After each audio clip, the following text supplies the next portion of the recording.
আপনারা এখন দেখছেন সনাতন মিডিয়া প্লাস। চ্যানেলটিতে নতুন হলে এখনই সাবস্ক্রাইব। শিবকল্প অবতার রূপে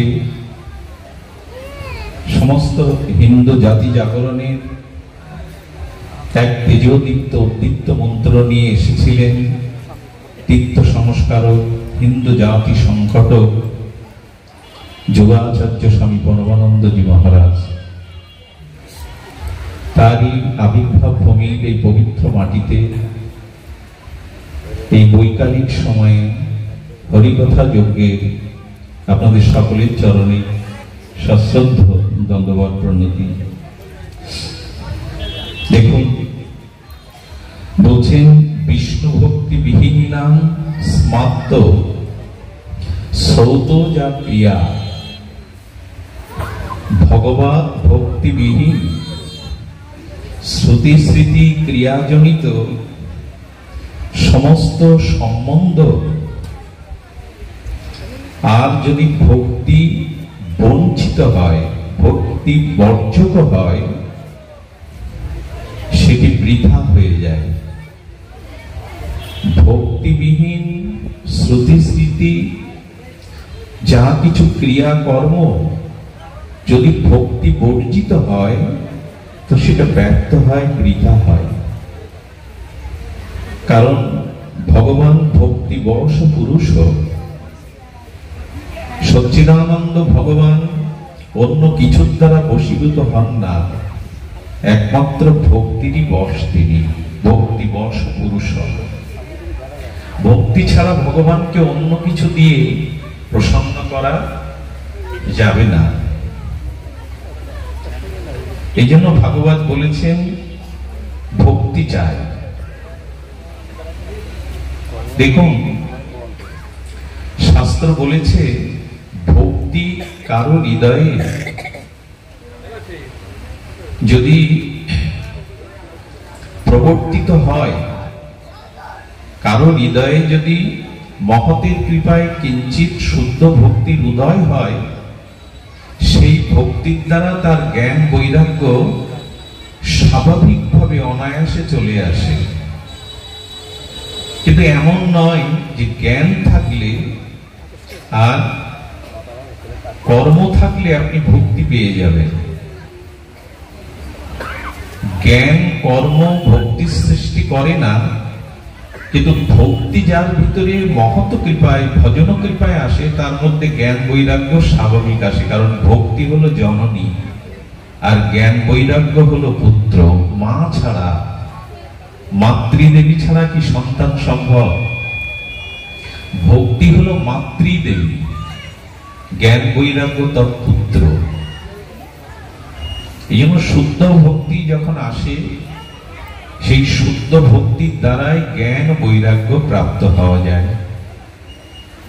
বিশুদ্ধ জ্ঞানের দ্বারা ভক্তি আনয়ন হয় বটে, কর্মের দ্বারাও জ্ঞান হয় বটে, তবে সেটি বিলম্বিত হয়। সহজ সাধন হল শ্রী ভগবানের নিষ্কামা কেবলা ভক্তি।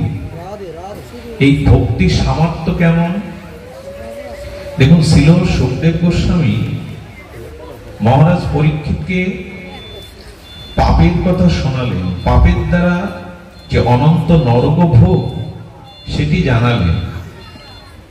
এখন পাপের পরিণতি অনন্ত নরক ভোগ, এটি শুনে পরীক্ষিত মহারাজের মনে একটু ভীতি হলো। ভীতি হওয়ার পরে তিনি বলছেন, হে গুরুদেব, হে পরমহংস কুলতিলক, পাপে যে জীবের পতন হয় সেটা আমি জানলাম, কিন্তু আপনি পাপের প্রায়শ্চিত্তের কথাও বলেছেন, এতে আমি বড় প্রসন্ন হলাম। ভরসা পাচ্ছি, একটা আশার আলো জেগে উঠেছে। যদি কেহ পাপ করে, মানুষের জীবনে পাপময় কর্ম হতে পারে, সেই পাপ ক্রিয়া প্রায়শ্চিত্তেরও বিধান আছে। বাবা যেভাবে ছিল, দুটো সংযম দিয়ে দাও। জয় রাধে। যেভাবে দুটো সংযোগ ছিল দিয়ে দাও। জয় রাধে। বলছেন কারো জীবনে পাপ থাকতে পারে, সকলের জীবনে কখনো কখনো কিঞ্চিত স্খলন আসতে পারে। বাবা কথা বলো না।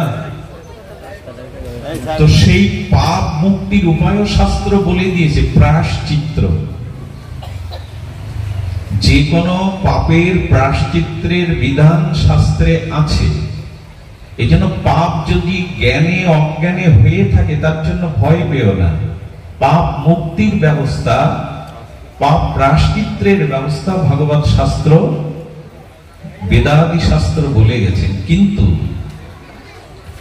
উনি বলছেন ইতিপূর্বে আমার জীবনে যে পাপ সংগঠিত হয়েছে, সেই পাপের যদি আমি অনুশোচনা অনুতপ্ত হই, এবং সেই অনুশোচনাই হলো প্রায়শ্চিত্তের প্রধান ব্যবস্থা, যে না এই দুর্লভ মনুষ্য জন্ম পেয়েছি, বিবেক পেয়েছি, বিচার পেয়েছি, সাধু পেয়েছি, শাস্ত্র পেয়েছি, হরি কথা পেয়েছি, হরি নাম পেয়েছি, ধাম পেয়েছি, আমি আর পাপের পথে, স্খলনের পথে, অন্ধকারের পথে যাব না।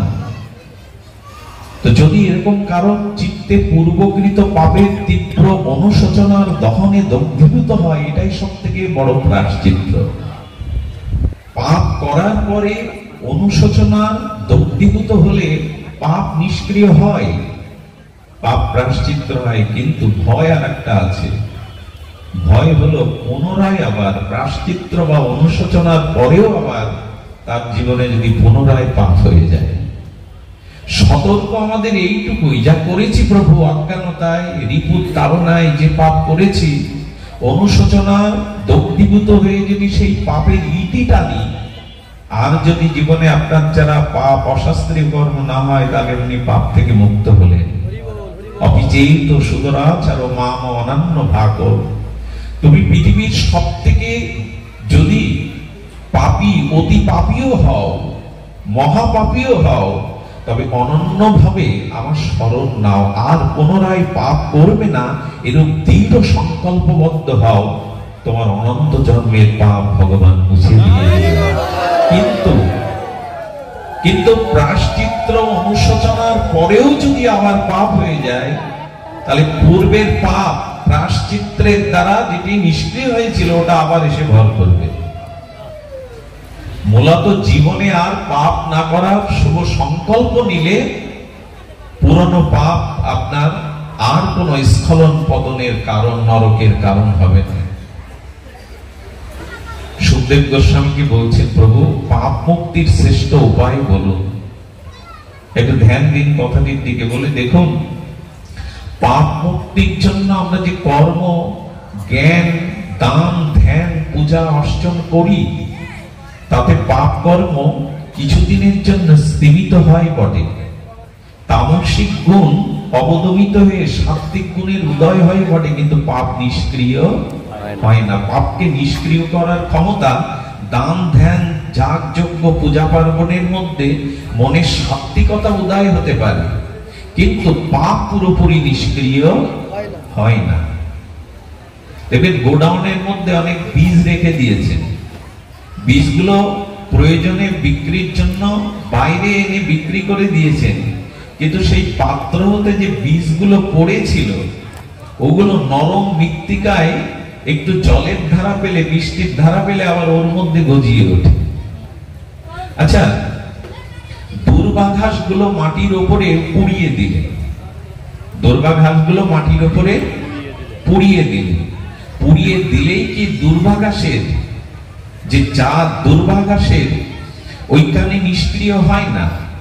মাটির অভ্যন্তরে, মাটির গভীরে দুর্বাঘাসের যে মূলগুলো থাকে, ওগুলো থেকে যায়।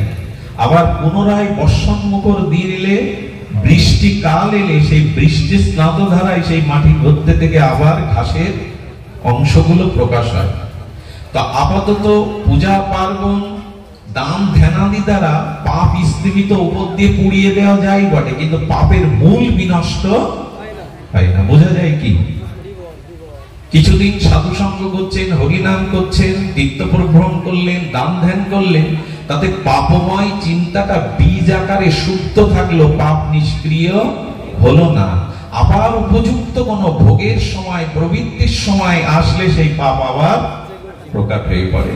বলছেন গুরুদেব, এই পাপের মূলকে কিভাবে ধ্বংস করা যায় কৃপা করে তাই বলুন। আমাদের জীবনে যা কিছু অভিশাপ, যা কিছু দুঃখ, যা কিছু পতন, সব পাপের দ্বারাই হয়।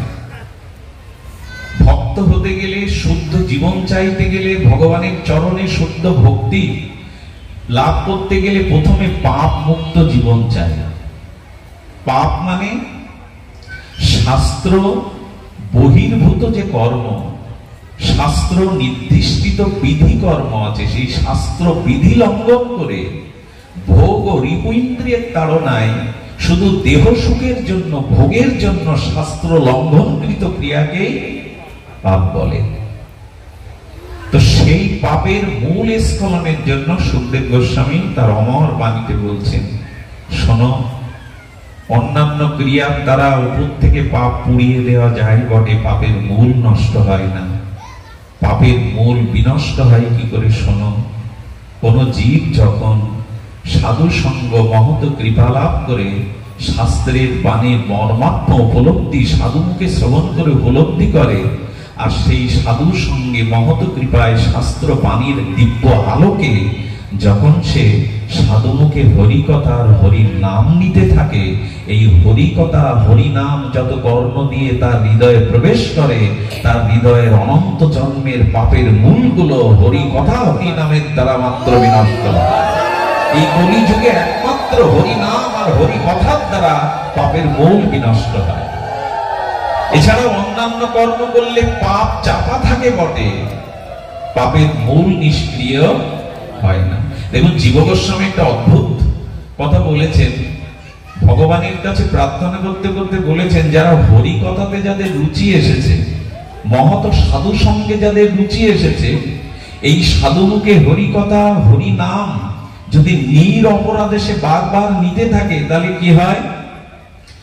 পাপ করবার যে বাসনাটা, পাপ না, পাপ সৃষ্টি হয় কি করে? পাপ কর্মের কোন বাসনা আগে সৃষ্টি হয়, কোন ভোগ বা বাসনা মনের থেকে পাপের সৃষ্টি হয়। পাপের বীজ কোনটা? কামনা, বাসনা।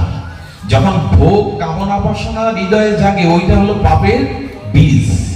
তো বলছেন, যদি ভগবানের দিব্য নাম নিত্য নিরন্তর গ্রহণ করা যায়, যদি নিত্য সাধু সেবা হরি কথা প্রসঙ্গ শ্রবণ কীর্তন করা যায়, ওই হরি নামের এমন শক্তি, ওই হরি কথার এমন শক্তি যে তোমার ভিতরে পাপের নূতন বাসনার বীজ নষ্ট হয়ে যাবে। পাপ তো দূরে যায়, পাপের বীজ নষ্ট হয়ে যাবে। বীজ না থাকলে অঙ্কুর হয়, বৃক্ষ হয়? বলে পাপ বাসনার বীজ নষ্ট হয় হরি কথাতে, হরি নামে। বাবা, পাপ জাগবে যে বীজ, সেই বীজটা নষ্ট করে দেয়। জীব গোস্বামী বলছেন, হরি নামের এমন মহামহিমা, শ্রী হরি কথার এমন মহামহিমা, পাপ করবার বাসনারূপ বীজকে পুড়িয়ে দেয়, নষ্ট করে দেয়। আচ্ছা, হরি নামে হরি কথাতে পাপের বীজ নষ্ট হয় কেমন করে? দেখুন, পাপ বিনষ্ট করবার ক্ষমতা একমাত্র আছে পাপ বিনাশকারী শ্রী ভগবানের। ভগবানের বিশেষ কৃপা না হলে পাপ জীবন থেকে মুক্ত হওয়া, পাপের বীজ বাসনা থেকে মুক্ত হওয়া যায় না। তো সে ভগবান কৃপাটা কখন হবে? বলে দেখো, হরিকে হৃদয়ে নাও। মন থেকেই তো কামনা বাসনার উৎপত্তি হয়, মন থেকেই তো ভোগ বাসনার উৎপত্তি হয়। ওই মনের মধ্যে ভগবানকে বসাও, হৃদয়ের মধ্যে ভগবানকে বসাও। বলে কি করে বসাবো? বাইরে দিয়ে ভগবানকে কি করে হৃদয়ে বসাবো? হৃদয়ে তো ভগবান আগে ভাগে আত্মারূপে আছে। আমাদের হৃদয়ে কে আছে? হৃদেশ অর্জুনতে, যে হৃদয়ে ভগবান বসে আছে, মানে পাপ হয় কি করে? এই যে আসনটায় আমি বসেছি, একটাই আসনে দুইজন বসতে পারবে না। একই প্রধানমন্ত্রীর পদে দুইজন থাকতে পারে না। যে হৃদয়ে পরমাত্মা রূপ, আত্মারূপ ভগবান অবস্থান করছেন, ওখানে পাপ হয় কি করে? ভগবান তুমি আছো কি জন্য? হৃদয়ে। তুমি যদি আমার হৃদয়ে বাস করো, তো সেই হৃদয়ে পাপ হওয়ার সম্ভাবনা কেন জাগবে? বোঝা যায় কি মা? কিন্তু বলছেন, আমার হৃদয়ে যে পরমাত্মা আছেন, আত্মা আছেন, উনি সাক্ষী স্বরূপ, উনি আপনার পাপ বা পুণ্য কোন কর্মে প্রেরণা দেন না। উনি আপনার সমস্ত কর্মের সাক্ষী। একটু দৃষ্টান্ত দেওয়া যায়, এই যে বাল্বটা জ্বলছে, এই বাল্বের তলে আপনি তাস খেলেন বা ভাগবত পাঠ করেন, জাল দলিল লেখেন বা ভগবানের স্তুতি লেখেন, আলো সাক্ষী ছাড়া আলো কোনো কিছুর দোষী হবে? বোঝা যায়? আলোর জ্যোতিতে আপনি জাল দলিল লিখছেন অথবা ভগবানের ভাগবত পাঠ করছেন, আপনি তাস পেটাচ্ছেন অথবা হরিনাম জপ করছেন আলোর তলে বসে, আলো এর দায় নেবে কি? পাপ বা পুণ্য কোনো দায় নেবে না, কারণ আলো এখানে সাক্ষী স্বরূপ। সূর্যের আলোতে দিবাভাগে কেউ পাপ করছে, কেউ ভগবানের কর্ম করছে, সূর্যের দায়ভার কি? সূর্যের দায়ভার না। হৃদয়ে যে আত্মা আছেন উনি সাক্ষী স্বরূপ, উনি পাপ কর্মেও আমাকে প্রেরণা দেন না, পুণ্য কর্মেও আমাকে প্রেরণা দেন না, উনি সাক্ষী স্বরূপ আছেন। এই জন্য অনেকেই প্রশ্ন তোলে, যে হৃদয়ে ভগবান আছে, ভগবানের ইচ্ছা ছাড়া একটা গাছের পাতাও পড়ে না, তাহলে আমার পাপ কর্ম ভগবান করাচ্ছেন ভেতরে থেকে। খুব সহজ ভাবে এরকম অনেকেই মেনে নেয়। বোঝা যায় কি? ভগবানের ইচ্ছা ব্যতীত একটা গাছের পাতাও নড়ে না, আমরা মাঝে মাঝে বলি। তাহলে আমার হৃদয়ে ভগবান থেকে যে পাপ কর্মাদি হচ্ছে তার দায় ভগবানের। তিনি যদি না থাকতেন তাহলে তো আমার চেতনা থাকতো না, পাপ হতো না। এইভাবে শাস্ত্রের অর্থগুলো নিজের সুবিধা মতো অর্থ করলে ভুল হয়ে যাবে। আত্মা রূপে যিনি আছেন ভেতরে উনি সাক্ষী। আসলে বাইরে থেকে ভগবানকে ভেতরে প্রবেশ করাতে হবে, যিনি সাক্ষী নন, যিনি স্বয়ং ভগবান রূপে আমার ভেতরে প্রবেশ করবেন। আচ্ছা, আজকে এই ব্যাসাসনটা কেন হয়েছে? ভক্তি দেবীকে কেন স্থাপন করা হয়েছে? কেন এখানে সুন্দর পরিপাটি বাতাবরণ তৈরি করা হয়েছে? কেন হয়েছে? আজ ভাগবত আসবেন, আজ ভক্ত আসবেন, আজ হরিকথা পরিবেশন হবে, এই জন্য তো বিধি ব্যবস্থা। ঠিক তদুপরি ভগবানকে হৃদয় বাইরে থেকে নিতে হবে। গুরু মহারাজ যে একটা দৃষ্টান্ত দিতেন, আমিও বহুবার হয়তো আপনাদের শুনিয়েছি। এক গাভীর অসুখ হয়েছে, তো কবিরাজের কাছে গিয়ে বলছেন আপনি ব্যবস্থাপত্র দিন। তো বলেন, দেখুন 100 গ্রাম মরিচের গুঁড়োতে 250 গ্রাম গোপ্য ঘৃত দিয়ে ওকে খেতে দিন, তাহলে ওর ব্যাধি সারবে। ও বাড়ি এসে 100 মরিচের গুঁড়ো জোগাড় করেছে, করে চিন্তা করেছে গাভী 5 দিন ধরে অসুস্থ হয়, আমি দুগ্ধ দহন করিনি, তো 5 কেজি করে যদি দুধ দেয় 5 দিনে কয় কেজি হয়? 25 কেজি দুধ তো ওর মধ্যে রয়েই গেছে, আমি তো দহন করে বাইরে আনিনি। তাহলে 25 কেজি দুধে নিশ্চয়ই 250 গ্রাম ঘি হবে, তাহলে ঘি আর বাইরে থেকে খাওয়ার দরকার নাই, মরিচের গুঁড়ো খাওয়ালেই সেরে যাবে। এখন খাওয়ালে বিপরীত পরিণতি, ছটফট করছে গাভী। কবিরাজকে গিয়ে বলছে, কি বিধি ব্যবস্থা দিলেন? গাভী তো মরে, মৃত, প্রায় মরার পথে। বলেন, আমার ব্যবস্থাপত্র ঠিকভাবে প্রয়োগ করেছো? বলে, হ্যাঁ, 25 কেজি দুধ 5 দিন দহন করিনি, মানে ওর মধ্যে 250 গ্রাম ঘি রয়ে গেছে, আমি আর খাওয়াইনি, আমি মরিচের গুঁড়ো খাইয়েছি। বললো, সর্বনাশ। আরে ওর মধ্যে দুগ্ধ তত্ত্ব থাকলে ঘি কাজ করবে না। ওই দুগ্ধটা বাইরে দহন ক্রিয়ার দ্বারা, দুগ্ধের দ্বারা, অম্লযোগের দ্বারা, দধির দ্বারা, মন্থনের দ্বারা, মাখন উত্থাপনের দ্বারা, মাখনটা অগ্নিতে তাপের দ্বারা ঘি তৈরি করে তারপরে ওর ভেতর থেকেই দুধ আসবে, ঘিটা ওর মধ্যে থেকে আসবে না। ঘিটা পরিক্রিয়াজাত করে ওকে খাওয়ালে সারবে। তো ভগবান আমাদের হৃদয়ে আছে, তিনি সাক্ষী স্বরূপ, আত্মা রূপী, হৃদ্দেশ অর্জুন তিষ্ঠতি। এখন এই সাধুর সঙ্গে শ্রবণ কীর্তনের দ্বারা, এই শ্রবণ কীর্তন কি যেই নাম সেই কৃষ্ণ, নাম আর কৃষ্ণতে ভেদ নাই। নাম বিগ্রহ স্বরূপ, তিনে এক রূপ, তিনে নাহি ভেদ, তিন চিদানন্দ স্বরূপ। চৈতন্য চৈতামৃত বলছেন, ভগবানের নাম, ভগবানের শ্রী বিগ্রহ আর ভগবানের নিত্য শাশ্বত স্বরূপ, এই তিনে কোনো ভেদ বোঝা যায় না। ভগবানের বিগ্রহ, ভগবানের নিত্য শাশ্বত সনাতন স্বরূপ আর ভগবানের নাম, এই তিনে কোনো ভেদ না। এগুলিকে সুদৃঢ়ভাবে সিদ্ধান্তভাবে গ্রহণ করতে হবে যে ভগবানের শ্রী নাম, ভগবানের শ্রী গুণগাথা, তার লীলা গাথা আর স্বয়ং ভগবানের মধ্যে কোনো ভেদ নাই। যদি তাই না থাকে, তখন আমাদের কর্ম দিয়ে কি প্রবেশ করছে? যদি হরি কথা, হরি নাম আর হরি অভিন্ন হয়, এক হয়, আমাদের কর্ণ দিয়ে কি যাচ্ছে? কৃষ্ণ কথারূপী কৃষ্ণই প্রবেশ করছেন, ভগবত কথারূপী ভগবতই প্রবেশ করছেন। শ্রীল সুখদেব গোস্বামী বলছেন, যদি কোনো মহত নিষ্কিঞ্চন ভজনানন্দী শুদ্ধ চরিত্র সাধুর মুখ নির্গলিত হরি কথা হরি নাম কর্ম দিয়ে হৃদয়ে প্রবেশ করে, তবে জানবে নাম রূপী কৃষ্ণ, হরি কথা রূপী কৃষ্ণ তোমার কর্ণ দুয়ার দিয়ে হৃদয়ে গেল, হৃদয়ে প্রবেশ করলো। আর ভগবান এই হরি কথা রূপী যে হৃদয়ে প্রবেশ করলো, কি করে কি করলেন? সিন্নান্ত সকদা কৃষ্ণপূর্ণ শ্রবণ কীর্তন হৃদয়স্থ অভদ্রাণি বিধুনতি সদিত সদাম। দেখুন, ভগবানের অশেষ বিশেষ কৃপার দ্বারাই কেবল জীবের পাপ রূপ বাসনা এটা নিষ্ক্রিয় হয়ে যায়, তার পাপ করবার বাসনার বিষ্ঠা বিনষ্ট হয়ে যায় ভগবানের বিশেষ কৃপা। আর সেই কৃপা কখন হয় না? কথারূপী নাম রূপে ভগবান যখন হৃদয়ে প্রবেশ করে, তাহলে হৃদয়ে যে আত্মা আছেন ভগবানের, জীবগণ মামই মাংস জীবলোক জীবভূত সনাতন, সেই ভগবানের শাশ্বত চিরন্তন অংশ জীবগণ আত্মা আমার ভেতরে আছে সাক্ষী স্বরূপ।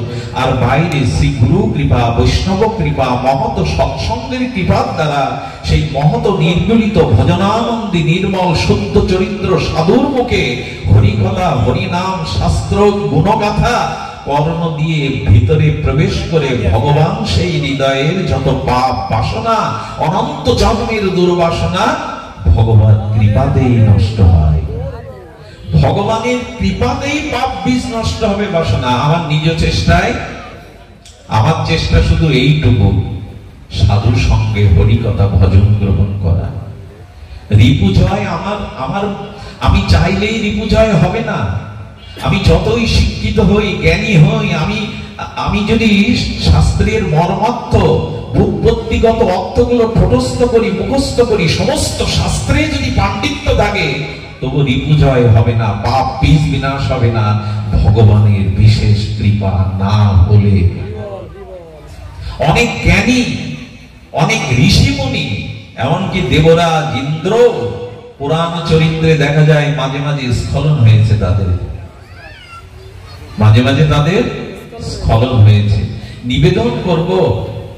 নিবেদন করব সাধু সঙ্গ চাই, সাধু সঙ্গে হরিকথা হরিনাম চাই। একটা জিনিস বলি আপনাদের, একটু অনুরোধ করি। অনুরোধটা হলো, সব বিষয়ে সৎ শব্দটা যুক্ত আছে, দেখবেন সৎ গুরু, সৎ নাম, সৎ সঙ্গ। এই সৎ শব্দটা কেন? যতদিন না শুদ্ধ সৎসঙ্গ না হচ্ছে, সাধু সঙ্গ সদ্গুরুর কৃপা না হচ্ছে, ততদিন আপনার ভেতরে যে চেতনাটা, সেই চেতনা জাগতে পারে না। একমাত্র সদ্গুরু, সৎ সাধু, সৎ হরিকথা, সৎ ভগবানের দিব্য নাম, এগুলির সংস্রবে যখন আপনি যাবেন, তখনই আপনার চেতনা জাগবে। এর আগে কত কাল, কতদিন তো হরিকথা শুনছি, হরিনাম করছি, তীর্থ ভ্রমণ করছি, পাপ দূরীভূত, পাপের বীজ বাসনা যাচ্ছে না। এই জন্য শ্রীল সুখদেব গোস্বামী বললেন, ভগবানের বিশেষ কৃপা যবে হবে, তখনই এই রিপু ইন্দ্রিয় জয় হবে, তখনই তোমার প্রকৃত আত্মজ্ঞানের উদয় হবে, তখনই তোমার এই দেহাবেশ ছেড়ে তোমার। আমাদের আসলে লক্ষ্যটা কি জানেন? এক ডাক্তারের কাছে গিয়ে বলছে, ডাক্তার বাবু আমার ওয়েট তো বেশি, ওজন বেশি, স্থূল হয়ে যাচ্ছে, এটা রোগের কারণ, আমি কি প্রতি মাসে একবার ওজন মাপবো? অনেকেই দেখবেন আমার ওজন মাপে 15 দিন অন্তর বাড়লো কিনা। তো বলছেন কি, আপনি প্রতি মাসে ওজন না মেপে, ওজন না দেখে ভোজন দেখেন।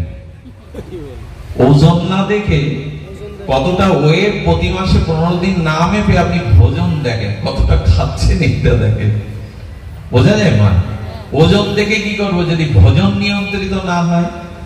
তো যতদিন সৎগুরু, সৎ নাম, সৎ কৃপা, সৎ সাধু সঙ্গ না হবে, ততদিন ভিতরের আত্মচেতনা, সুপ্ত চেতনাবোধ জাগতে পারে না। রিপীন্দ্র মুখের কথা জয় হয় না। সমস্ত শাস্ত্রে যদি আপনার পাণ্ডিত্য থাকে, তবু ঘোর মূর্খ বলেছেন শাস্ত্র যার রিপীন্দ্রিয় সংযত হয়নি, যার মনোবেগ, বাক্যবেগ, কামবেগ, ক্রোধবেগ সংযত হয়নি। বাইরের পোশাকটাই সাধুত্ব নয়, বাইরের কোন আচার আচরণ সাধুত্ব বলা হয়নি, এগুলি প্রয়োজন। মূল সাধুত্ব হলো রিপু জয়, ইন্দ্রিয় জয়। এগুলো সহজে হয় না। সদ্গুরু কৃপা ব্যতীত, সৎ নাম ব্যতীত, নামাশ্রয় ব্যতীত এগুলি হয় না। এই জন্য ভগবানের বিশেষ কৃপা হবে কবে? শুদ্ধ সদ্গুরুর কৃপা, মহতের কৃপা, সাধুর কৃপা হলে, সাধু কৃপা হলে তবেই না। আচ্ছা, বিল্বমঙ্গল ঠাকুরের কথা জানা আছে আপনাদের? সে চিন্তামণি বিল্বমঙ্গল, যিনি কৃষ্ণ কারণামৃত নামক এক অপূর্ব রসগ্রন্থ সৃষ্টি করে গেছেন। শ্রীমান মহাপ্রভু পর্যন্ত শ্রীকৃষ্ণ করুণামৃত গম্ভীরায় আস্বাদন করতেন। এটা যুগল ভজনের বড় পরিপাটি রসশাস্ত্র। তো বিল্বমঙ্গল ঠাকুরের পূর্ব জীবনে যতটুকু জেনেছি শাস্ত্র থেকে, দেখুন দরকার হলো ওই যে সৎসঙ্গ, সাধুসঙ্গ, মহৎ সেবা। নিজে যতদিন মহৎ শ্রীগুরু, শ্রী বৈষ্ণব, সাধু সেবা না করবেন, ততদিন আপনার রিপুজয় হবে না, আধ্যাত্মিক জ্ঞানের উদয় হবে না। শাস্ত্র ঠোঁটস্থ করে, মুখস্থ করে, এরকম ঘন্টার পর ঘন্টা শব্দ বিন্যস্ত করে মানুষকে বসিয়ে রাখার ক্ষমতা, এটা ভজন সাধনের মধ্যে পড়ে না। ভজন সাধন হলো যেদিন রিপু জয় হবে, যেদিন ইন্দ্রিয় সংযত হবে, যেদিন আপনার স্বরূপ স্মৃতি জাগবে। সেটা কবে জাগবে? ওই বারবার এক কথা ধ্বনিত হচ্ছে, গুরু কৃপাহি কেবলম, গুরু কৃপাহি মূলম। শুধু গুরু কৃপাহি কেবলম না, গুরু কৃপা মূল। শ্রী গুরু কৃপা হলো মূল। তবে শোনো, বিল্বমঙ্গল ঠাকুর সাধু সেবা চায়, গুরু সেবা চায়, বৈষ্ণব সেবা, এছাড়া কারো নিস্তার কখনো হয়নি। শুনুন, ঠাকুর বিল্বমঙ্গল পূর্ব জীবনে ছিলেন একজন ব্রাহ্মণ সন্ন্যাসী। কি ছিলেন?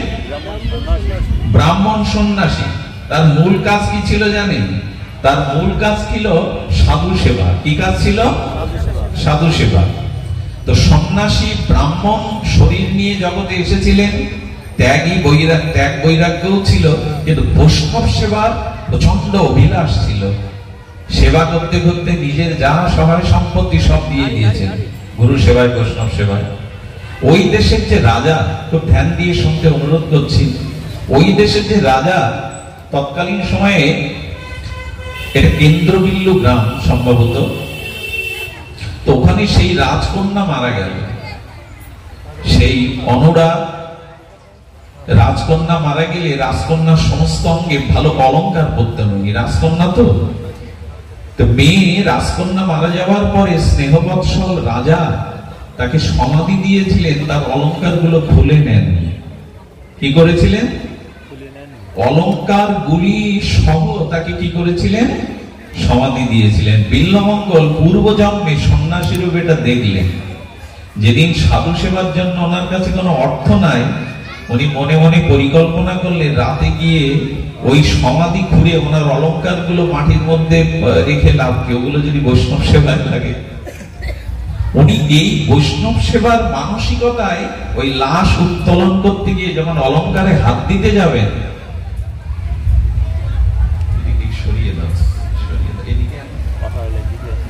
যখন ওই লাশের রাজকুমারীর গায়ে বিগলিত দেহে হাত দিতে যাবে, তখন একটা বাণী আসলো, বললেন আমার অঙ্গ স্পর্শ করো না তুমি। খুব ধ্যান দিয়ে শোনেন। বলেন অঙ্গ স্পর্শ করো না। বলে কে তুমি? বলে আমি ওর জীবাত্মাই বলছি, আমি রাজকুমারীর জীবাত্মাই বলছি যে আমার অঙ্গ স্পর্শ করো না। বাবা এখন এর মধ্যে এসো না। কি করতে বলছেন? বলে দেখো, তোমার গায়ে আমার স্পর্শ করার অভিলাষ নাই, আমি সন্ন্যাসী, আমি ব্রাহ্মণ শরীর পেয়েছি, তোমার অলংকার গুলি দরকার। আর এই মাটির নিচে অলংকার গুলো থেকে কি করবে? আমি ওগুলো নিয়ে বৈষ্ণব সেবা দেব, সাধু সেবা দেব। দেখুন অভিলাষটা, উদ্দেশ্যটা কিন্তু সৎ। তখন সেই রাজকুমারীর জীবাত্মা বলছেন, আমার পিতাকে গিয়ে বলুন আমি যে খাটে শয়ন করতাম, ওই খাটের যে 4 পায়া আছে, ওই পায়ের তলে মূল্যবান সোনা মণিমাণিক্য রাখা আছে, ওনাকে গিয়ে বলুন আমার অলংকার খুলতে হবে না, উনি দিয়ে দেবে। রাজার কাছে এই বার্তা পৌঁছানোর পর রাজা দেখলেন কুমারী যেখানে শয়ন করতেন সেই শয়নের পায়ের তলে সত্যি সত্যি ওই রাজকুমারী কিছু অলংকার, সোনাদানা, হীরা মুক্তা রেখেছিলেন, ওগুলো দিয়ে দিলেন। সাধু তো ওগুলো দিয়ে দেওয়ার পরে সেগুলি বৈষ্ণব সেবায় ফুরিয়ে যাওয়ার পরে ওর মনে আবার জেগেছে ওই অলংকার গুলো কেন মাটির নিচেই থাকবে।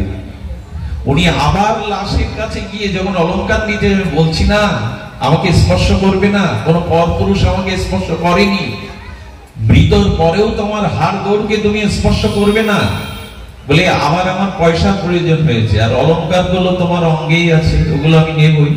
বলেন অলংকারের ব্যবস্থা, অর্থের ব্যবস্থা তো আমার পিতা করেছে, আবার কেন এসেছেন? বলে বারবার তার কাছে কি চাইবো, অলংকার নেবই।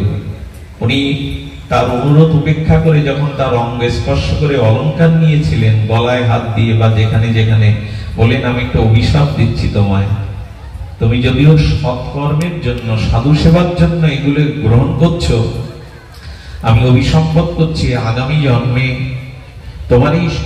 তোমার এই যে আমাকে স্পর্শ করলে, কোন পুরুষ কখনো আমাকে স্পর্শ করেনি, তবে অভিশাপ দিলাম তুমি সাধু সন্ত মহিমা পাবে বটে, তোমার ভিতরে তীব্র বৈরাগ্য জ্ঞান উদয় হবে, তবে আমাকে স্পর্শ করার দরুন আমার অভিসম্পদ হলো তুমি পতিতাতে আসক্তি হয়ে কিছুদিন পথহারা হয়ে যাবে। তবে যেহেতু তোমার উদ্দেশ্য এই অলংকার আদি নিয়ে সাধু সেবা, সেহেতু তুমি পরম ত্যাগ ও বৈরাগ্যবান হবে। আর যেহেতু আমাকে স্পর্শ করলে আমি আবার পুনরায় জন্মাবো। আপনারা জানেন বিল্বমঙ্গল চরিত্র কর্ণামৃত যারা যতটুকু দেখেছেন, এই বিল্বমঙ্গল হয়ে এলেন, ব্রাহ্মণ পুত্র হইলেন, কিন্তু চিন্তা নামক এক পতিতার আসক্তিতে বিল্বমঙ্গল জ্ঞানী হয়েও, ব্রাহ্মণ পুত্র হয়েও, প্রজ্ঞাবান হয়েও কিছুদিন জন্য কামনা বাসনার আসক্তি এসে গেছিল চিন্তার উপরে। এই সেই কুমারী, তিনি চিন্তা হয়ে এসেছিলেন, আর ওই সন্ন্যাসী বিল্বমঙ্গল হয়ে এসেছিলেন। পরবর্তীতে তিনি জানেন যে তিনি চক্ষুকে অন্ধ করে ব্রজের পথে উঠেছিলেন এবং তিনি তার জীবনে রাধা মাধবের এই যুগল ভজন উপলব্ধিতে শ্রীধাম বৃন্দাবনে তিনি মুরলীধারী শ্যাম সুন্দর মদন মোহনকে পেয়েছিলেন এবং চিন্তা নামক যে পতিতা, তিনিও ব্রজের পথে উঠেছিলেন, ভজনের পথে উঠেছিলেন। এই ঘটনাটা এই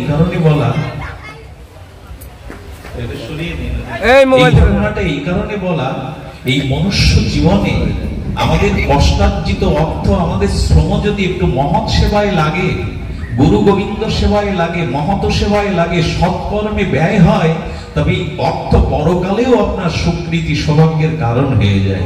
শুধু অর্থ সম্পদ, ধন সম্পত্তি যদি নিজের স্ত্রী পুত্র পরিজন ভোগেই কাজে লাগে, কোন মহৎ সেবায়, কোন মহৎ কর্মে, কোন মহৎ সেবা, মহৎ কর্মে অর্থ বিনিয়োগ না হয়, তবে আমাদের পূর্ব সংস্কার জন্মায় না।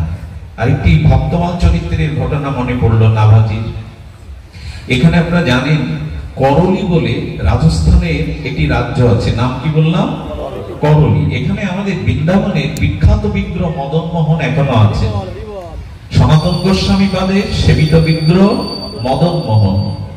আপনারা জানেন সেই মোগলদের যখন বৃন্দাবনে মন্দির ভাঙা হচ্ছে, গোবিন্দজির মন্দির ভেঙে দিয়েছিল। গোবিন্দজির মন্দির এখনো বৃন্দাবনে যে সাক্ষী আছে, বিনা সিমেন্টে কিভাবে এমন একটা 7 তলা মন্দির তৈরি করা যায়, ঔরঙ্গজেব 3 তলা পর্যন্ত ভাঙতে পেরেছিলেন, তারপর আর ভাঙতে পারেননি। সেই ইতিহাস এখনো যেটুকু সাক্ষ্য দিচ্ছে সেটুকু অপূর্ব নিদর্শন গোবিন্দজির মন্দিরে। তো মদন মোহন করলিতে চলে গিয়েছিলেন। আর তৎকালীন সময়ে, বহু পূর্বের কথা, তৎকালীন সময়ে সেখানে চন্দ্রপাল নামের এক লোক রাজা, তিনিও ছিলেন পরম বৈষ্ণব অনুরাগী, সাধু অনুরাগী। এবং ওনার নির্দেশ কি ছিল জানেন? 2 কিলোমিটারের মধ্যে সেনাদের রেখে দিতেন। অন্যান্য রাজ্যে সেনাদের রাখতে হয় কি জন্য? বহিঃশত্রুর আক্রমণ থেকে যাতে বন্দুক রাইফেল নিয়ে পাহারা দেয়। আর উনি কি দিয়েছেন জানেন? উনি সুগন্ধ, চন্দন এইসব রাখতে বলতেন। যদি পথে কোনো শুদ্ধ সাধু সন্ন্যাসী পাও, যদি শুদ্ধ কোনো ভক্তকে পাও, তোমরা রাজগৃহে ডেকে আনবে। আর রাজগৃহে আনার পরে রাজা নিজেই তাদের সৎ সংস্কার করতেন, চরণ বিধৌত করতেন, মালা চন্দন দিতেন, তাদের সেবা দিয়ে নিজে হাতে সেবা করতেন। অর্থাৎ এক কথায় সাধু অনুরাগ, সন্ন্যাসী অনুরাগ, বৈষ্ণব অনুরাগ হৃদয়ে প্রবল ছিল তার। এই করে যত সাধু পান চিন্তা করা যায়, রাজের সেনা রেখে দেয় রাজ ক্ষমতা বা বহিঃশত্রুর আক্রমণের জন্য, আর উনি সেনার সাথে সাথে আরো কিছু সেনা রেখে দিয়েছেন সাধুগুরু বৈষ্ণব পেলে, সন্ন্যাসী পেলে যাতে রাজ দরবারে আনা হয়। চন্দ্রপাল ভক্তমান চরিত্রে চরিত্রটা দেখে নেবেন, চোখ বুলিয়ে নেবেন, বড় অভূতপূর্ব লাগে যে সাধু সেবা গুরু সেবার মহিমা কি। যতদিন কোন মহতের সেবা নিজ দ্বারা না হচ্ছে ততদিন রিপু সংযম হবে না, আত্মজ্ঞান হবে না। আমরা সেবা নিতে শিখেছি অনেকেই, সেবা দিতে শিখিনি। মহৎ সেবার দ্বারাই কেবল আমাদের শুদ্ধ জ্ঞান হয়, ভক্তি হয়। তো চন্দ্রপাল রাজা কি করেছেন, ওই করতে করতে তিনি যারাই আসেন তাদেরকে ওইভাবে সেবা দেন, প্রণাম স্তুতি করেন, আহারাদি প্রদান করে তাকে উপহারাদি দিয়ে প্রসন্ন চিত্তে তাকে বিদায় দেন। পাশের রাজ্যের এক রাজ্যের রাজা এটা কটাক্ষ করে, আরে রাজা হয়ে লোকের পা ধোয়, মালা চন্দন পরায়, সেবা করে, আবার সেনাদের রেখে দিয়েছে ধরে ধরে নিয়ে যাওয়া। তো তিনি হঠাৎ করে বলছেন একজন দুষ্ট লোককে, চালাক লোককে, কুবুদ্ধি সম্পন্ন লোককে ডেকে বলেন, এই তুমি একটু তিলকমালা নিয়ে যাও তো এই রাজ্যে, দেখি কি করে তোমায়, যাও আমি একটু পরীক্ষা করব। তো উনি তিলকমালা বাইরে কপট ভাবে নিয়েছেন, দুষ্ট বুদ্ধিতে নিয়েছেন। ওনাকে যখন নিয়ে যাওয়া হয়েছে তখন রাজার সামনে গেলে দেখুন এরা বোকা না, যারা সেবা করে সাধু সঙ্গ করে সরল হতে পারে, কিন্তু এরা বোকা না। দেখেই বুঝে ফেলেছেন ইনি কপট বেশ ধারণ করে এসেছেন, কিন্তু উনি ওনার কর্তব্য পালন করছেন। চরণ ধৌত করলেন, তাকে উপযুক্ত সেবা দিয়ে দিলেন। আর উনি যখন তাদের প্রণামী দিতেন তখন রাজকোষের অর্থ সামনে রাখতেন, কৃপা করে আপনি এর থেকে গ্রহণ করুন। তো অনেকেই তো ওভাবে নিত না, কিন্তু যেই বলেছে ও বেশি বেশি তুলে দিয়েছে, কারণ ওর উদ্দেশ্য তো ওকে পরীক্ষা করতে আসা। রাজা পাঠিয়েছেন, অনেকগুলো অর্থ বৃত্ত এগুলো নিয়ে যখন করে যাওয়ার সময় বলছেন, আমি নিজে একটা উপহার কাউকে এভাবে দেইনি, আপনাকে দিচ্ছি, এটা নিয়ে যান আপনার রাজাকে, যিনি আপনাকে পাঠিয়েছেন তাকে দিবেন। তো কি করেছেন, একটা ফুটো কড়ি একটা কাপড়ে বেঁধে ওনার কাছে দিয়েছেন, যেটা আপনাকে পাঠিয়েছেন ওনার কাছে দিবেন। ফুটো কড়িটা দেখে বলছেন, এটা কেন তোমাকে অর্থ নিতে দিল, আমাকে এটা দিতে বললো কেন?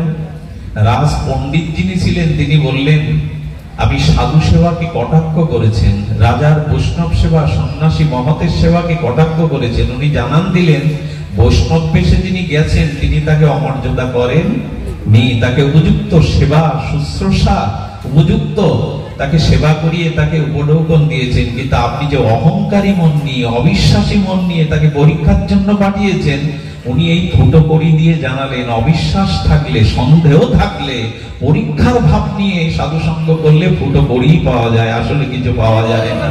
শ্রদ্ধা চাই, বিশ্বাস চাই। এই ঘটনা ওনার হৃদয়কে নাড়া দিয়েছিল। এবং এই রাজাই একদিন বৈষ্ণব বেশে করলিতে যাওয়ার পরে সেই রাজাকে পেয়েও তিনি সেইভাবেই তাকে সৎকার করেছিলেন, তাকে সেবা করেছিলেন। এখন এই যে রাজা পরীক্ষা করতে গেল, ইনিও তার সেবা, তার সৎ ব্যবহার, তার এই জাতীয় সাধু সেবার প্রতি আনুগত্য দেখে, শ্রদ্ধা বিশ্বাস দেখে ওই রাজারও পরিবর্তন এসেছিল। আমার বলবার উদ্দেশ্য একটাই, সেটি হলো বৈষ্ণব সেবা, সাধু সেবা, মহত সেবা, গুরু সেবা নিজে হাতে না করলে প্রকৃত অর্থে চিত্ত শুদ্ধি হয় না, ইন্দ্রিয় সংযত হয় না। এই জন্য আমরা নিবেদন করব, এখানে বলেছেন দেখুন, সব ওই পুংসং পরধর্ম যত ভক্তির অদক্ষ যে অহিতা জয়াত্মা সুপ্রসিদতি। শাস্ত্র বলেছেন যে আমাদের এখানে শব্দটা দিয়েছেন অহৈতুক্য অপ্রতিহতা জয়াত্মা সুপ্রসিদতি।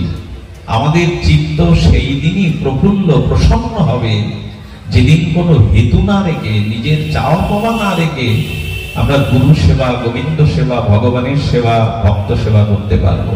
অহৈতুক্য অব্যবহিতা, নদী যেমন বহু দূর থেকে সমস্ত প্রতিকূলতাকে পেরিয়ে সমুদ্র বক্ষে গিয়ে মিশে যায়, তেমনি ভগবানকে, ভক্তকে, শ্রী গুরুকে, মহৎকে সেবার জন্য কোনো হেতু বাধা মাঝখানে না রেখে অহেতুক সরল ভাবে যদি এগুলো করা হয়, তবে সেবাই ধর্ম। সেবার দ্বারাই কেবল চিত্ত সুপ্রসিদ্ধি হয়। সুপ্রসিদ্ধি শব্দটা সুপ্রসন্নতা। দেখবেন যে কর্মের দ্বারা মন সংকুচিত হয়, মনে অপ্রসন্নতা আসে, জানবেন সেটা স্খলিত কর্ম, অশাস্ত্রীয় কর্ম। আর যে কর্মের দ্বারা মনে প্রসন্নতা আসে, প্রফুল্লতা আসে, সাত্বিক আনন্দের বিকাশ হয়, জানবেন ওইটাই পূর্ণ কর্ম। ভগবানের সেবার জন্য আমাদের চাই ওই জাতীয় ব্যাকুলতা। আপনাদের মনে আছে রাঘবের ছালির কথা? আমাদের শ্রীমান মহাপ্রভুর একজন, মহাপ্রভু যখন নবদ্বীপে পাঠদান করতেন, তার এক শিষ্য ছিল, শাস্ত্র পাঠের শিষ্য, এটা রাঘব। এনার শ্রীপাঠ হলেন, আপনারা যারা গেছেন পানিহাটিতে, পানিহাটির নাম শুনেছেন, সোদপুর পানিহাটি। এই পানিহাটি রাঘব ভবন এখনো স্থাপন আছে। সেই ভাগীরথী, কলকাতা মহানগরীর বুক ছেড়ে যে ভাগীরথী গঙ্গা গেছে, এই গঙ্গার তীরেই হলো রাঘব ভবন। শুধু ভক্তগণ একটু মন দিয়ে শোনো, এই রাঘবের বোনের নাম, বিধবা বোন ছিল দয়মন্তী। এই দয়মন্তী কি করতেন? আপনারা পুরীতে রথযাত্রায় সমস্ত গৌরবাসীগণ রথযাত্রায় লীলাচল ক্ষেত্রে, পুরুষোত্তম ক্ষেত্রে 4 মাস আগে যেতেন। অদ্বৈত প্রভু যেতেন, নিত্যানন্দ প্রভু যেতেন, গৌরীয় ভক্তগণ। উড়িষ্যার গৌরীয় মিলন হতো শ্রীকৃষ্ণ চৈতন্যের প্রকট কালে। তো শ্রীকৃষ্ণ চৈতন্যকে দর্শন করতে নবদ্বীপ থেকে সেন সেবানন্দ, রায় রামানন্দ, চন্দ্রশেখর, শ্রীবাস ঠাকুর, স্বয়ং নিত্যানন্দ প্রভু যেতেন। আর কি যেতেন জানেন? রাঘবের ঝালি। রাঘবের ঝালি মানে এই রাঘব তার বোন দয়মন্তী 6 মাস আগে থেকে বা সারা বছর ধরে কি করতে জানেন? আমের কাসন্দি, ঝালের কাসন্দি, এগুলো শুকনো খাদ্য তৈরি করতে, যাতে সহজে নষ্ট না হয়। আর কি করতে জানেন? একটু তিতো তিনি সুক্ত করতেন, শুকনো সুক্ত করতেন, এই ভেবে যে পুরীতে মহাপ্রভুকে সবাই ঘৃত অন্ন প্রসাদ পাওয়ায়। তা ঘৃত অন্ন প্রসাদ পেতে পেতে প্রভুর পেটে কি হতে পারে?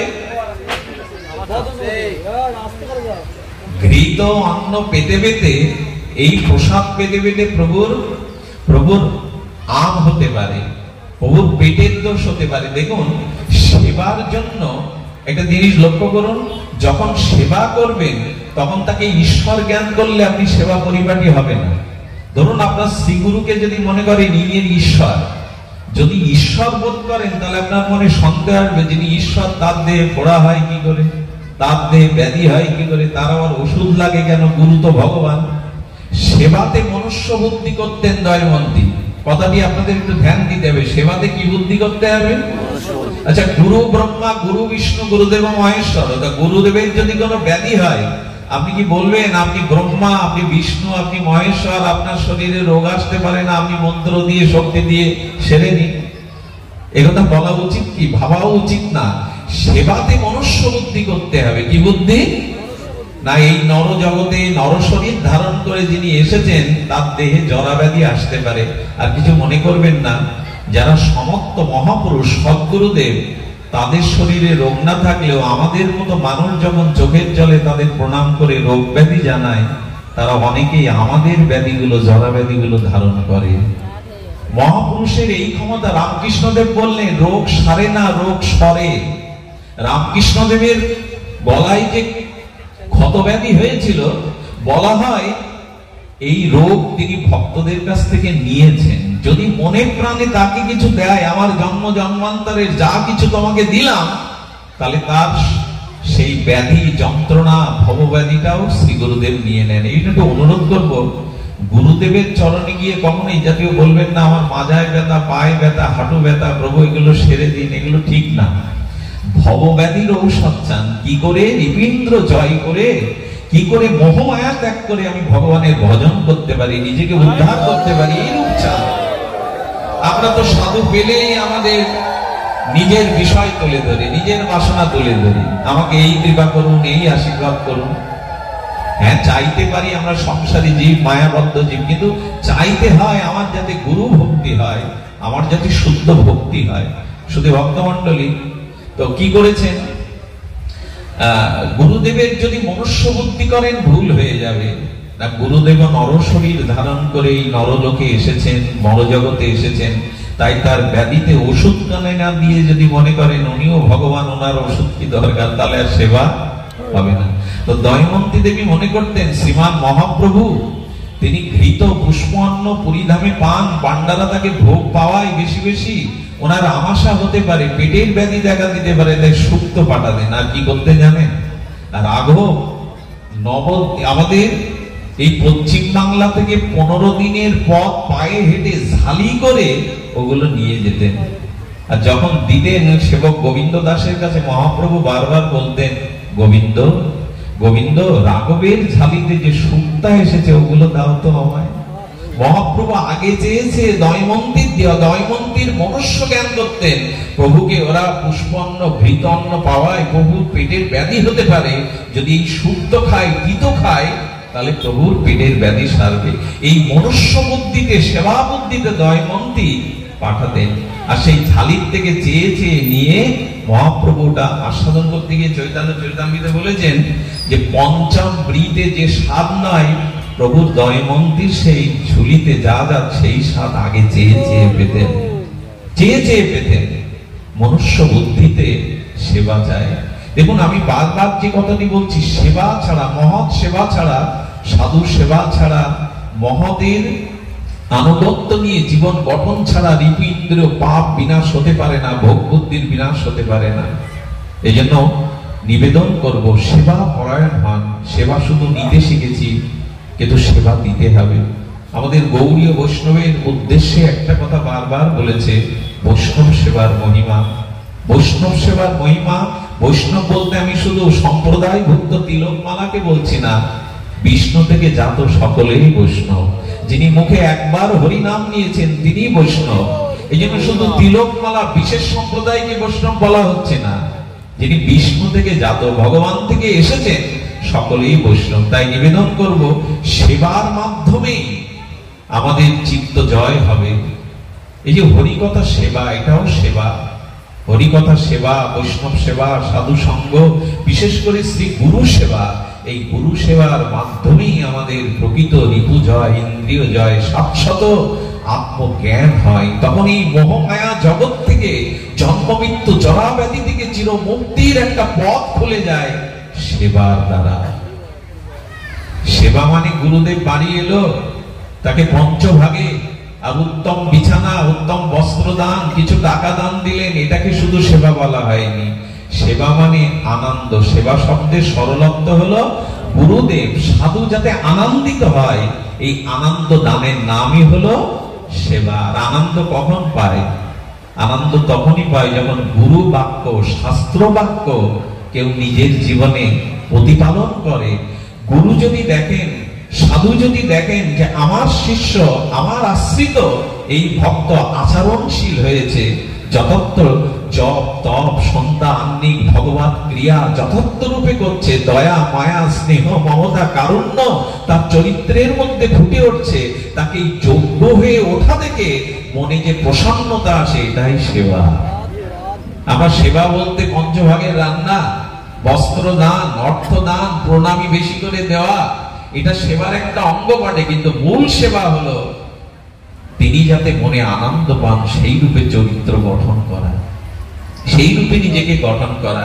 এই জায়গায় আমরা অনেকেই পিছিয়ে। ভালো মন্দ খেতে দিতে পারি, বস্তু উপহার দিতে পারি, বহু প্রণামী দিতে পারি, কিন্তু তার দিব্য আলোকে, তার চেতনায় চরিত্র গঠন আমরা অনেকেই করি না। তো দয়মন্তীর এই রাঘবের ঝালি থেকে মহাপ্রভু চেয়ে চেয়ে পেতেন, যেন পঞ্চামৃতের থেকে প্রভুর কাছে এটা আস্বাদন হতো, ভক্তির দ্বারা দেওয়া হতো, ভক্তির দ্বারা গ্রহণ করা হতো। শুধু ভক্তগণ, সময়ের নিতান্তই অভাব, আপনাদের মাঝে যেটুকু বলতে চেয়েছিলাম, সেবা চাই, সেবা চাই, সেবা ভিন্ন কিছু হওয়ার নয়।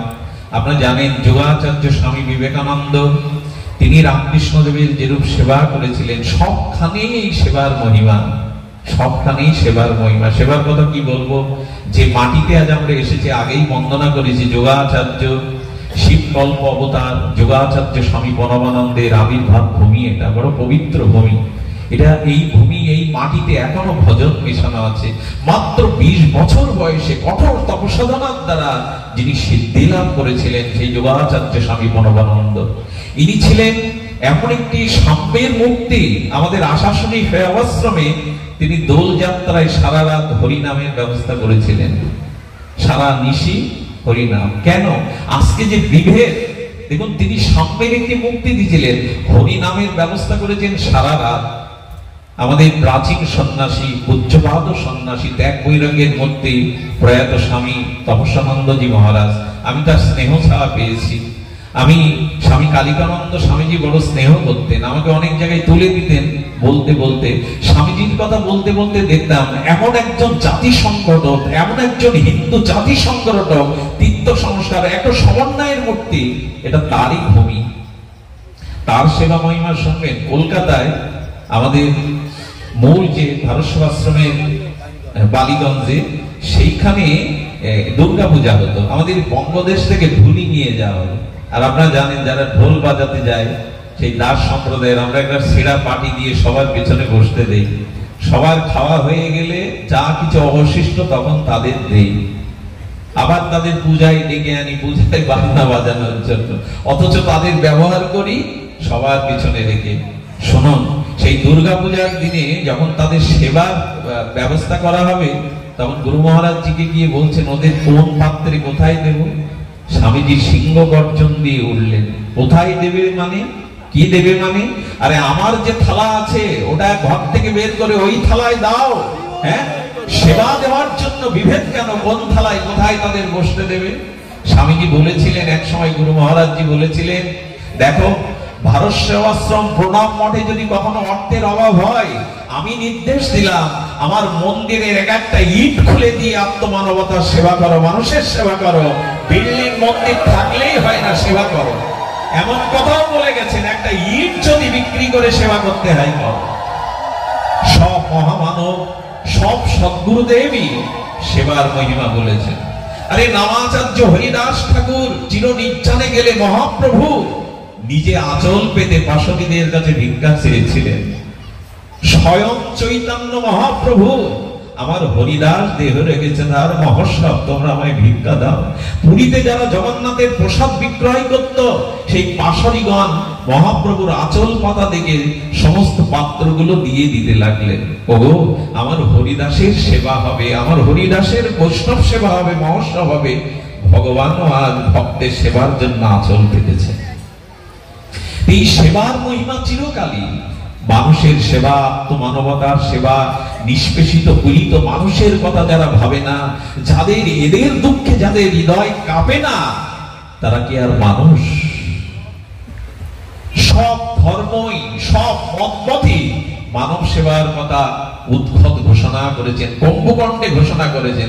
আমরা সম্প্রদায় বুঝি, এটা আমার সম্প্রদায়, এটা আমার লোক না। যতদিন সকলের মধ্যে ঈশ্বর আছেন এই অনুভূতি না হবে, যতদিন ক্ষুদ্র দৃষ্টিভঙ্গি উদারতা না হবে, ততদিন প্রকৃত বৈষ্ণব, প্রকৃত সাধু সংজ্ঞায় সংজ্ঞায়িত হতে পারে না। বন্যার জল যখন আসে দেখবেন নদ নদীর খাল বিল নোংরা জল পবিত্র গঙ্গার জল একাকার হয়ে ভাসিয়ে নিয়ে যায়। যেদিন আপনার হৃদয়ের শত উচ্চারিত এই বিস্তার ভাব আসবে, সবাইকে সেবা করবার, সবাইকে বড় ভাববার, সবাইকে সম্মান দেওয়ার, সবাইকে মান্যতা দেওয়ার, সবার দুঃখে দুঃখী হওয়ার এই চিন্তা যেদিন আসবে, সেদিন জানবে আপনি প্রকৃত খাঁটি মানুষ হলেন, প্রকৃত গুরুকরণ সার্থক হলো, প্রকৃত ভগবত অনুষ্ঠানে যাওয়া, প্রকৃত ভজন সাধন সার্থক হলো। এই জন্য মহাপ্রভু পর্যন্ত আজ হরিদাসের সেই পাত্রে ভিক্ষা নিয়ে আজ প্রভু নিজে কি করেছে জানেন? ভক্তদের আসন দিচ্ছেন পেতে পেতে। চৈতন্যদেব নিজে, আপনি আচারী ধর্মজীবের শিখায় প্রত্যেককে আসন দিচ্ছেন, প্রত্যেকের গলে মালা চন্দন দিচ্ছেন। প্রভু নিজে এক একজনের পাতে না 5 জনের মতো করে প্রসাদ দিচ্ছেন। তার হাতে কি আর কম ওঠে? প্রভু এক একজনের পাত্রে 5 জনের মতো প্রসাদ বিতরণ করছেন। ভক্তরা হাত জোড় করেছে, প্রভু তুমিও তো সারাদিন মুখে কিছু দাওনি, হরিদাসের জন্য তুমি জল পর্যন্ত নাওনি, তার সৎকার করলে প্রভু তুমি না পেলে আমরা কি করে পাই? প্রভুকে রামানন্দ শরৎ দামোদর বসালেন, প্রভু সব ভালো ভালো বস্তুগুলো, খাদ্যগুলো বলছেন ভক্তদের দাও, ওদের দাও, সকলকে দাও। তো এইভাবে মানব সেবার, এভাবে সাধু সেবার, গুরু সেবার আমাদের প্রাণ ব্যাকুল হওয়া চাই। একটা মালা গেঁথে কি ভগবানকে প্রতিদিন দেই? একটু ফুলমাল চন্দন কি শ্রীবিগ্রহে দেই? শ্রী গুরুদেবকে কখনো মনে পড়ে একটা ভালো মানায় এনে, একটু ভালো প্রসাদ এনে তাকে নিবেদন করি? এইগুলো করুন। সংসারী জীব আমরা, ঘন্টার পর ঘন্টা হয়তো জপ ধ্যানের সময় পাবো না, কিন্তু দোকানে যান, অফিসে যান, যাওয়ার আগে বিগ্রহকে একটা ফুল চন্দন দিয়ে যেতে পারেন, একটা প্রণাম করে যেতে পারেন, শ্রী গুরুকে একটা মালা পরাতে পারেন। এই জন্য নিবেদন করবো, সেবা চাই।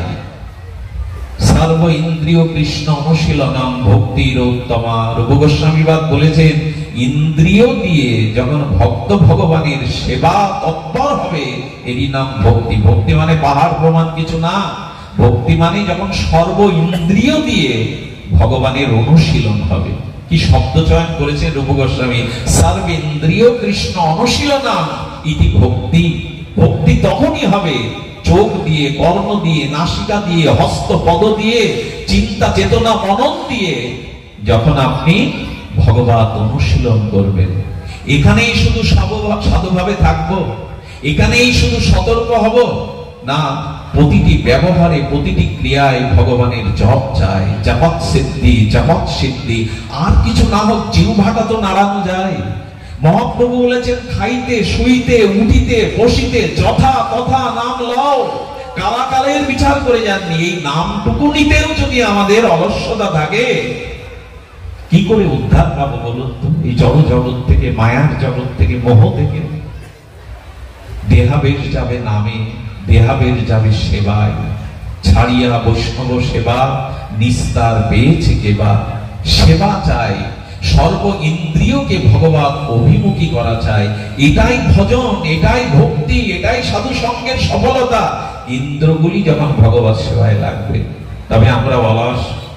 আপনারা জানেন, স্বামীজি মহারাজের একটা আজ বারবার তার কথা মনে পড়ছে, তার লীলা মনে পড়ছে। কাশিতে উনি শুয়ে আছেন, তখন কঠোর শীত।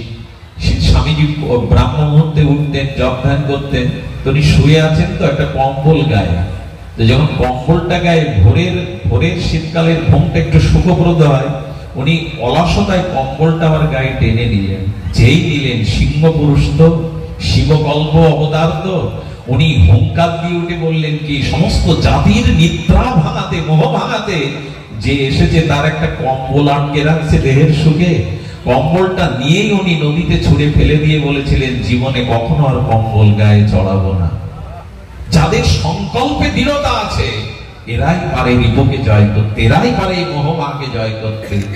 তুষ দিয়ে রান্না করে বাবুকে আর অফিসে পাঠাতে হবে না। তুষ কখন দপ করে জ্বলবে, হাড়ির তলা কখন গরম হবে, জল কখন গরম হবে, চাল সিদ্ধ হবে, তারপর অন্য হবে। দাও দাও করে জ্বালাও, কাঠের আগুনে দাও দাও করে জ্বালাও। যদি নিজেকে উদ্ধার করতে চাও, তেতেলে হচ্ছে, হবে না, পরে করবো, এর দ্বারা হয় না। ওঠো, জাগো, উত্তিষ্ঠিত জাগ্রত প্রাপ্য বরানন নিবেদত।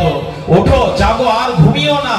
নিজের লক্ষ্যকে স্থির করো, নিজের লক্ষ্যকে স্থির করো। কই সে প্রেরণা, কই সে উদ্দীপ্ত ভাব, কই সে চেতনা, কই?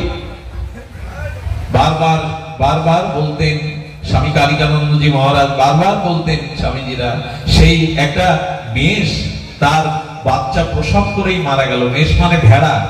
আর যেখানে প্রসব করলো সেখানে সেই সিংহের পাল ছিল। সিংহ এসে শুকছে তার গা।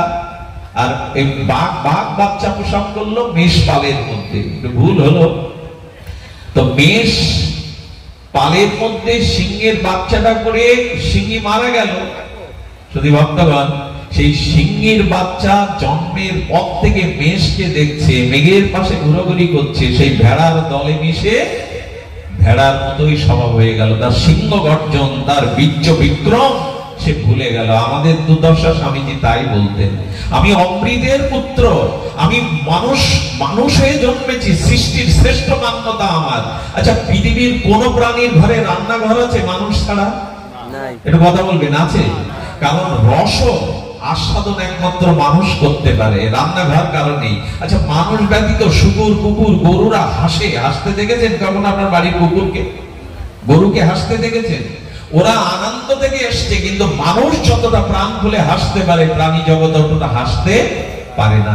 আজ মাটির নিচে খনিজ সম্পদ কারা আবিষ্কার করলো? শুকর, কুকুর না মানুষ? মানুষের অধিকার শব্দ, স্পর্শ, রূপরস, গন্ধ, অনন্ত পৃথিবী, বীর ভঙ্গ বসুন্ধরা, যারা বীর, যারা সাধক, যারা আত্মজয়ী রিপুজয়ী পুরুষ, এরাই জগৎকে উপভোগ করতে পারে। কামনা বাসনা তাড়িত জীব জীবনকে উপভোগ করতে পারে না। সবাই আনন্দ চায়, সবাই শান্তি চায়। এটা কোথায় আছে? এটা আছে ভগবানের অশেষ বিশেষ কৃপায় বিবেক বিচার সম্পন্ন মানুষের। অন্য প্রাণীর হাত নেই, জানেন? পৃথিবীর যত প্রাণী আছে মানুষ ব্যতীত, তারা পা দিয়ে হাতের কাজ সারে। হাত দেয়নি কেন? মানুষকেই দিয়েছেন কেন? এই হাত দিয়ে জগতের কল্যাণ কাজ করো, মানুষের সেবা করো। কিন্তু এই চেতনাগুলো আমরা ভুলতে বসেছি। শুধু ভক্তগণ, তাই আপনাদের কাছে বিনীত অনুরোধ, হরি কথা শুনে সেদিনই সার্থকভাবে, যেদিন হরি নামে, যেদিন মানুষের সেবায় আমার ইন্দ্রিয় গুলো সেদিকেই উৎসাহিত হবে। এই চেতনাটা লালন পালন করাটাই আমি মনে করি ভক্তির অনুশীলন। ভক্তি মানে অনুষ্ঠান নয়। স্বামীজি মহারাজ বলেছিলেন ধর্ম জাগ্রত হয় তিনটে জিনিসের দ্বারা, একটা হলো অনুষ্ঠান, একটা হলো আচরণ, আর একটা অনুভূতি। কি কি বলা হলো?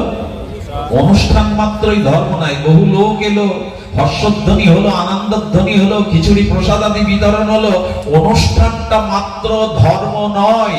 অনুষ্ঠানের দ্বারা যদি অনুভূতি আসে, অনুভূতি যখন আচরণে আচরিত হয়, এই তিনটে মিলেই ধর্মের মূর্ত রূপ নেয়। আমাদের অনুষ্ঠান আছে, অনুভূতি নাই। অনেকের অনুভূতি কিঞ্চিত আছে, আচরণ নাই। এই তিনটে সমন্বয় হতে হবে। ফুল তখনই মালা হয় যখন সুতাতে গ্রথিত করা হয়। আসুন আমাদের মাঝে আচরণ আসুক, আমাদের ব্যবহারিক জীবনে ধর্মের প্রতিফলন ঘটুক, আর সেটা শুরু হোক। আমি এই যে বাবু মন্দির তৈরি করেছেন, উনি কৃষিবিদ, আমি অবাক হয়েছি। শ্রীকৃষ্ণ মন্দিরের সাথে, ভগবতী মন্দিরের সাথে ওনার নিজের মাতৃদেবীকেও এখানে স্থাপন করেছেন। সমস্ত তীর্থের মৃত্তিকা দিয়ে, জল দিয়ে মানুষের অর্থ থাকতে পারে, শিক্ষা থাকতে পারে, কিন্তু তার নৈতিকতা হলো এই যে আজকে তিনি ভগবানের শ্রীমন্দির স্থাপনের সাথে সাথে তার গর্ভধারিণকে স্থাপন করেছেন। আমি ওনাকে জিজ্ঞাসা করছিলাম, এসেই পূর্ব পরিচয় কোনোদিন ওনার সাথে নাই, মাকে যে রেখেছেন এখানে উপযুক্ত সন্ধ্যাদি দেওয়ার মানুষ আছে তো? বলে হ্যাঁ, উনি রেখেছেন। আমি অনুরোধ করব যে মন্দির নির্মাণটা বড় কথা নয়, অনেক প্রাচীন ঐতিহ্যবাহী মন্দির খসে খসে পড়ছে, একটা দ্বীপ জ্বালাবারও মানুষ সেখানে নাই। মন্দির নির্মাণ করার আগে প্রয়োজন হলো তার যে বাতাবরণটা পবিত্র করা, অর্থাৎ মন্দিরের একটা এরিয়া আগে নিরাপত্তার জন্য করা। শুধু বিগ্রহ প্রতিষ্ঠা নয়, সেখানে উপযুক্ত সেবা, শাস্ত্র অনুশীলন, ধর্মচর্চা এখানে উচিত। সপ্তাহে একদিন গীতা পাঠের আসর করা। এখানে মঠ আছে, স্বামীজিরা আছেন, তাদের দিয়ে যদি এখানে ছোট ছোট বাচ্চাদের একটু গীতা পাঠ শেখানো হয়, একটু ব্যায়াম শেখানো হয়, শরীরে চরিত্র গঠন শেখানো হয়, এটা উচিত। ওনাকে নিবেদন করব, মন্দির তৈরি করা সহজ, কিন্তু মন্দিরের মর্যাদা রক্ষা করা, তার দ্বারা সমাজ জাতির কল্যাণ করা, এটা বড় কঠিন। মন্দির তৈরি করাটা সহজ, কিন্তু তার প্রকৃত সমাজ জাতি ধর্মের প্রচারের জন্য বিধি ব্যবস্থা রাখতে হবে। শুধু মন্দির নয়, শুধু বিগ্রহ নয়। আজও মা ভবতারিণী দক্ষিণেশ্বরে আছে, কিন্তু মাকে খাওয়ানোর মতো রামকৃষ্ণ দেবের বড় অভাব। আজ মা ভবতারিণী আছে, কিন্তু উচিত হলো না, উপযুক্ত ধর্মীয় প্রচার প্রসার চাই। ওনাকে নিবেদন করব, ওনার মহৎ হৃদয় না থাকলে এগুলি করতেন না, কিন্তু সেই সাথে সাথে প্রচার দরকার। প্রশ্ন এসছে, শুধু বর্তমান আপনাদের কাছে এইটুকু অনুরোধ করব, ওনার জন্য আশীর্বাদ করবেন। মায়ের আশীর্বাদ, পিতার আশীর্বাদ ছাড়া কেউ বড় হতে পারে না। আর চিরদিনের জন্য যেটা বললাম সেটা ভক্তি। এটা কেশব ব্রতের মাস, সামনে তুলসী মঞ্জরি আছে। আপনারা জানেন এটা কেশব ব্রত। যাদের বাড়িতে তুলসী বৃক্ষ আছে, এই মাসে যে কটা দিন বাকি আছে বৈশাখের, একটু জলধারা দিতে হয়। তুলসীকে স্বামীজিও মেনেছেন। গুরু মহারাজ ছোটবেলায় দেখতেন জগৎ জননী মা সারদা দেবী, স্বামীজির মা, বিনোদ সাধুর মা, বিনোদ ব্রহ্মচারীর মা তুলসীকে গলায় কাপড় দিয়ে আরতি দেখাতেন। এটা পূর্বদিনের মায়েদের চিরায়ত একটা সনাতন স্বভাব ছিল, আজ দেখা যায় না। সেই গলায় কাপড় দিয়ে তুলসীকে তুলসী দলে সেই প্রদীপ, আকাশ প্রদীপ দেখানো, পূর্বপুরুষের আশীর্বাদ প্রার্থনা করা, এই দৃশ্যগুলো এখন খুব চোখে পড়ে না। এগুলো ফিরিয়ে আনা দরকার ছিল, আমরা রাখতে পারিনি। তো সারদা দেবী মা যখন দিচ্ছেন, তখন স্বামীজি চিলেকোঠা থেকে তিনি দেখছেন ভোয়া বাড়ি থেকে যে মা একটা গাছকে প্রদীপ দেয় কেন, এভাবে নিবেদন করে, প্রণাম করে কেন। উনি চিরকাল ছিলেন বাস্তববাদী। পরীক্ষার জন্য ওই চিলেকোঠা থেকে থুতু নিক্ষেপ করেছিলেন, দেখি ওর মধ্যে কি আছে। কি বলবো, সঙ্গে সঙ্গে বিষ্ণু জ্যোতি প্রকাট হয়ে গেল। ভগবানের দিব্য জ্যোতি প্রকাট হয়ে স্বামীজি ওখান থেকে পড়ে গিয়েছিলেন। সবাই ভাবলেন বিনোদ বুঝি আর নাই। অনেকক্ষণ পর চেতনা ফিরলে মাকে ডেকে বলেছিলেন, মা, তুলসী সাধারণ নয়, তার মধ্যে বিষ্ণু জ্যোতিকে দর্শন করেছেন। যেখানে যেখানে প্রণাম মঠ আছে দেখবেন ওখানে একটা তুলসী বেদি থাকবেই। একবার স্বামী বেদানন্দ, আমাদের উত্তর পুরুষগণের মধ্যে স্বামীজির অন্যতম সংগঠক, বীর, লেখক, তেজস্বী সন্ন্যাসী, তার একবার একটা বস্ত্র তুলসীর গায়ে বারবার মানে স্পর্শ করছিল। তার গায়ের একটা বস্ত্রখণ্ড হুঙ্কার দিয়ে উঠেছিলেন গুরু মহারাজ, দেখছো না তোমার বস্ত্রখণ্ড তুলসীতে পড়ছে। হিন্দুর বাড়িতে তুলসী আছে কিন্তু পরিপাটি নেই, কত জল ফেলানো হয়, কাপড়ের জল পড়ে যায়, তুলসীকে মান্যতা দেবেন। হিন্দুর গৃহে 5টা জিনিস থাকলেই তিনি হিন্দু, যদি সবগুলো থাকতে হবে তা নাই। 5টা গ দিয়ে তৈরি,